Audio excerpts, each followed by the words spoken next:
सबसे पहले मेहमानों से परिचय करा दें। जेपी जी हमारे साथ मौजूद है, आचार्य जेपी सिंह जी हमारे साथ मौजूद है, स्टूडियो में मौजूद है इस समय। संजय शर्मा जी भी हमारे साथ इस चर्चा में शामिल होंगे। हमारी संवाददाता नवजोत हमारे साथ कोलकाता में है, दक्षिण कोलकाता में वो इस समय मौजूद है। इसके अलावा दिल्ली से अनामिका हमारे साथ जुड़ रही हैं और उत्तरी कोलकाता से अनुपम भी हमारे साथ इस चर्चा में शामिल रहेंगे। तो सबसे पहले मां के पंडालों का, मंदिरों का दिव्य स्वरूप आपको दिखाते हैं। रुख करते हैं नवजोत का। नवजोत, कोलकाता में इस समय आप कहां पर हैं, किस पूजा पंडाल में आप हैं? जब बात आती है पूजा पंडालों की तो सबसे पहला नाम कोलकाता का ही आता है। बिल्कुल, इसमें कोई दो राय नहीं है। तो कोलकाता के बालीगंज कल्चरल एसोसिएशन से शुभ नवमी। मैं इस वक्त बालीगंज कल्चरल एसोसिएशन के पंडाल में मौजूद हूँ। तस्वीरें आपको दिखाएंगे, लेकिन इस पंडाल की खासियत जो है वो जानना समझना बहुत जरूरी है। देखिए, पंडाल बनाए जाते हैं न सिर्फ इसलिए कि माँ की आराधना स्तुति की जा सके, लोग माँ के दर्शन करें, लेकिन साथ ही साथ उस पंडाल से कोई संदेश भी लेकर जाएं और वो संदेश ऐसा हो जो आपको हमेशा याद रहे। और वो पुरानी बातें, पुराने किस्से जो बचपन में हमने कभी सुने होंगे, वन लाइनर हो सकता है या फिर कुछ कविताएं हमने पढ़ी हो सकती है जहाँ किसी की जुबान पर होगा, बस उसी थीम को लेकर इस पंडाल को सजाया गया है। इस पंडाल का मकसद ये है कि जब आप इस पंडाल के अंदर आते हैं, बालीगंज कल्चरल एसोसिएशन के इस पंडाल के अंदर आते हैं, आप यहाँ पर देखेंगे उसी लिपि में छोटी छोटी लाइंस या छोटे छोटे वर्ड्स लिखे हुए हैं। ये वो वर्ड्स हैं जो अंदर आते ही लोग उसको रीड करेंगे, पढ़ेंगे और वो स्मरण करेंगे कि ये तो किसी जमाने में बचपन में हम लोग पढ़ा करते थे। हमारे साथ कल्चरल एसोसिएशन के आयोजक भी मौजूद है। क्या सोच के साथ आपने ये पंडाल बनाया? So basically, while the heads of association we were deciding on the topic, we realized that everybody is in the rat race these days. Hindi में बात करेंगे। हिंदी में मैं बहुत। देखिए, हिंदी बहुत बुरी है लेकिन अंग्रेजी और बंगाली बहुत अच्छी, कोशिश कीजिए। अच्छा, so हम लोग सोचे कि this time everybody is in the rat race, so सब लोग बहुत बिजी होते हैं। तो अगर पंडाल में कोई आए और ऐसे लाइन देखे जिसको देख के लोगों का बचपना याद आ जाए, so I think that is something which people would love. अच्छा, ये किस मेटल से बनाया गया? क्योंकि बहुत सारा मटेरियल यूज है। जी, यहाँ मेन जो the things are made up of foil. ठीक है, फॉइल में बहुत काम किया गया है और उसके अलावा है टिन फॉइल और टिन से इसको बनाया गया है। लेकिन एक और चीज मैं आपको बताती हूँ कि जब आप इस पंडाल के बाहर जाएंगे तो जो टिन कैन्स होते हैं उनके साथ कार्विंग की गई है। जो वेस्ट है उसको कार्विंग में इस्तेमाल किया गया है, यानी कि किसी चीज को वेस्ट नहीं किया जा रहा। मैं आता हूं नवजोत आपके पास और मैं आपसे एक गुजारिश भी करना चाहूंगा कि जिस समय आप बातचीत करें या फिर आप हमें इस पंडाल की खूबियों के बारे में बताएं तो उस समय अपने कैमरामैन को आप बता दीजिए कि वो पंडाल के जो खूबसूरत नज़ारे, बेहद खूबसूरत पंडाल है, वो भी साथ साथ हमें दिखाते रहे लॉन्ग फ्रेम से, तो और भी दृश्य दिव्य नजर आएगा। सीधे हम रुख करते हैं अनुपम का, जो कोलकाता में ही मौजूद है, कोलकाता के दूसरे हिस्से में। अनुपम, आप इस समय कहां पर हैं और इस पंडाल की क्या खासियत है?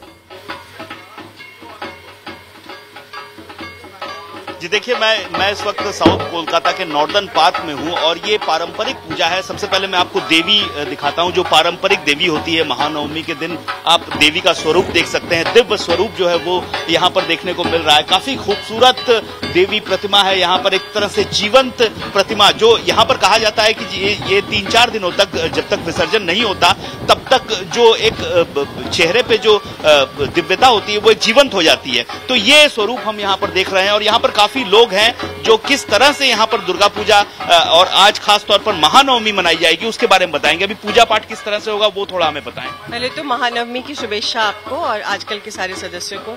आज यहाँ शाम को महानवमी की संधि पूजा है जो 7:30 बजे है और हम सब यहाँ पे आएंगे, ढाक ढोल के साथ माँ की अर्चना करेंगे, माँ की संधि पूजा करेंगे और माँ को प्रणाम करेंगे। बिल्कुल, मैं चाहता हूं कि थोड़ा जो यहाँ पर पारंपरिक जो पूजा का डांस होता है अभी जो आप लोग कर रहे थे वो थोड़ा अगर आप लोग करें ढाक के साथ तो वो बहुत अच्छा रहेगा। जरूर। हम सब यहाँ पे एक परिवार की तरह सारे सदस्य आते हैं और हम सब यहाँ पे बहुत मजे के साथ दुर्गा पूजा के 4 दिन मनाते हैं। बहुत उत्सव, बहुत डांस, बहुत मस्ती के साथ करते हैं। हमारे संचालक श्री मुन्ना भाई पांडे जी हैं और उनके संचालन में ये पूजा बहुत अच्छे से होती है। हम अभी आपको यहाँ पे ढाक के साथ नृत्य करके दिखाते हैं। बिल्कुल बिल्कुल, ये देखिए ढाक के साथ जो नृत्य होता है, पारंपरिक नृत्य दुर्गा पूजा का, उसका आनंद जो यहाँ पर लोग ले रहे हैं वो भी आप देख सकते हैं। और दुर्गा पूजा के दिन इस तरह का जोश लोगों में आ जाता है, जो आनंद लोगों में होता है वो यहाँ पर सभी के चेहरे पे देखने को मिलता है और ये लगातार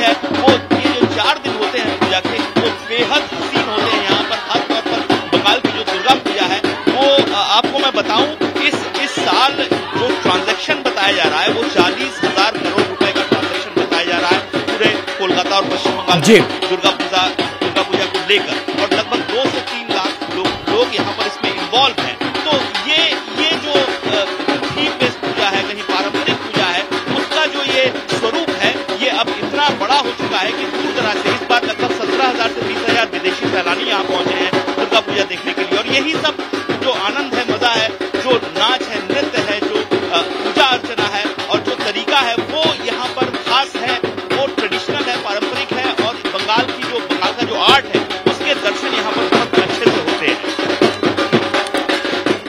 बहुत ही अद्भुत ये नज़ारा है, बहुत ही दिव्य नज़ारा है। भक्ति के रस में यहाँ पर लोग डूबे हुए हैं और भक्ति में झूम रहे हैं, नाच रहे हैं। और माँ की भक्ति का यही जो रूप है, स्वरूप है, लोगों को अपनी तरफ आकर्षित करता है, इन तमाम पूजा पंडालों की तरफ अपनी तरफ लोगों को खींचता है। हम सीधे आते हैं अनुपम आपके पास, एक बार फिर से दर्शन करेंगे माँ के भी। एक बार फिर से हम लोग करते हैं दिल्ली में अनामिका हमारे साथ मौजूद हैं।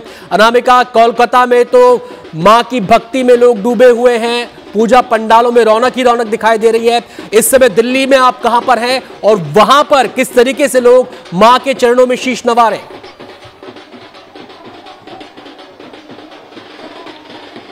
बिल्कुल अनंत, बंगाल में तो दुर्गा पूजा का अलग महत्व होता ही है, बहुत ही उत्साह से मनाया जाता है। लेकिन अभी हम मौजूद हैं दिल्ली के सीआर पार्क में और मैं पहले आपको मां की मूर्ति के दर्शन करा दूं, हमारे जो दर्शक हैं उन्हें करा दूं। बहुत भव्य मूर्ति इस समय दिल्ली के काली मंदिर पंडाल में बनाई गई है और आप भीड़ भी देख सकते हैं कि जो दिल्ली का पूरा पंडाल है वो इस समय भक्तों के जनसैलाब से भरा हुआ है।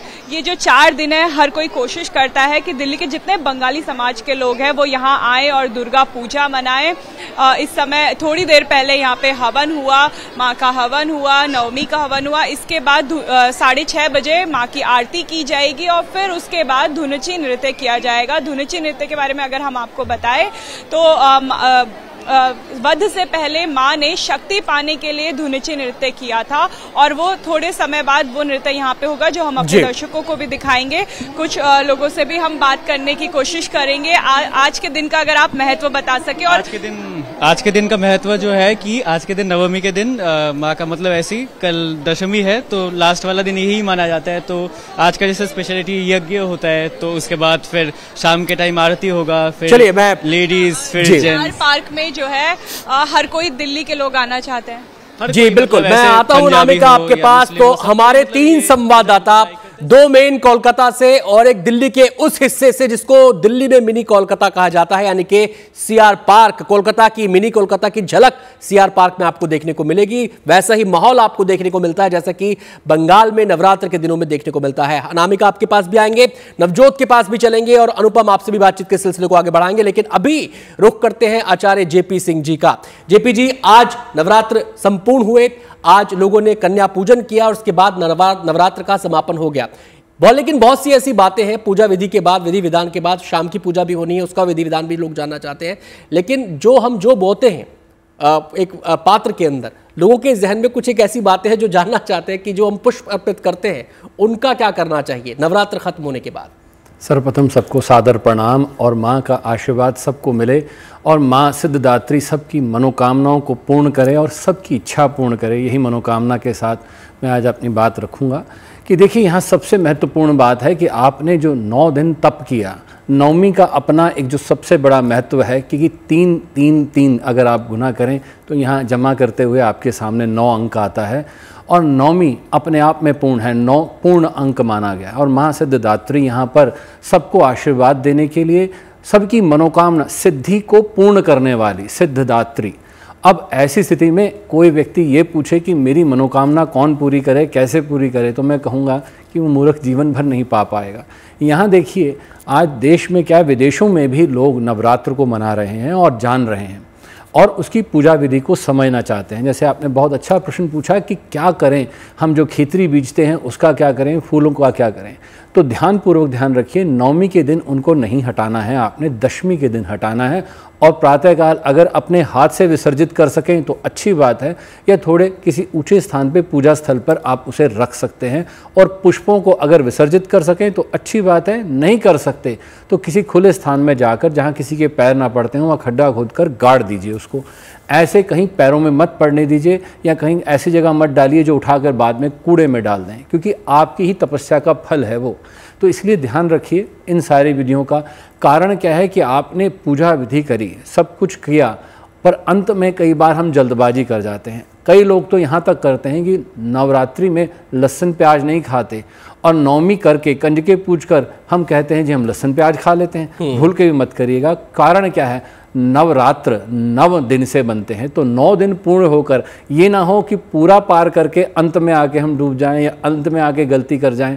तो हाँ, अंत में यहाँ गलती नहीं करनी, हमें अपनी तपस्या सफल करनी है, और हमारी यही मनोकामना है कि सबकी मनोकामनाएं पूर्ण हो। मैं सीधे संजय जी का यहाँ पर रुख करना चाहूँगा। संजय जी, लेकिन बहुत सारे लोग तो ऐसे हैं जिन्होंने नवरात्र में व्रत रखे हैं, पूजा अर्चना की है, लेकिन बहुत सारे लोग ऐसे भी होंगे जो किन्हीं कारणों से, चाहे कुछ हालात ऐसे हों, चाहे शारीरिक परिस्थितियां ऐसी हों, या फिर कोई भी कारण रहा हो जिसकी वजह से वो नवरात्र में व्रत नहीं रख पाए, माँ का ध्यान पूजन उस तरीके से नहीं कर पाए विधिवत तरीके से जैसा कि करना चाहिए। कहा जाता है कि 9वें दिन वो सिद्धिदात्री के सामने अगर दर्शन पूजन उसका करें विधि विधान से तो नवरात्र का फल पूरी तरह प्राप्त होता है। तो इस फल को कैसे प्राप्त किया जा सकता है? आज सांध्य पूजा के समय वो कौन सी विधि है जिसको अपनाने से नवरात्र का प्रताप हमें प्राप्त हो सकता है? सबसे पहले जेएनटी के सभी दर्शकों को प्यार भरा नमस्कार, आप सबको भी नमस्कार। सबसे पहले एक मंत्र से शुरू करेंगे।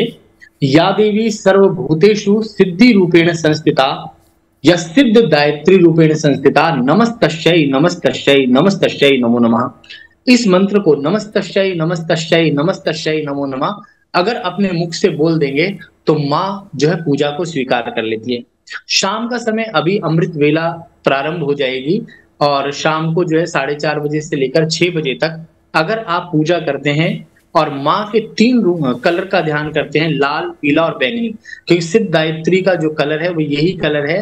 इसी कलर को ध्यान करने से, नारियल खीर नैवेद्यम और पंचामृत का स्नान कराने से, आंवला या सफेद तिल चढ़ाने से माँ प्रसन्न हो जाएगी शाम के वक्त। तो ये जो विधि है इसको जो है करें, क्योंकि लौकिक और पारलौकिक दोनों प्रकार की सिद्धियां हमें प्राप्त हो जाती हैं जब हम पूजा पाठ करते हैं। जौ की आपने एक बात पूछी थी, उसमें मैं एक ऐड करना चाहता हूँ चीज।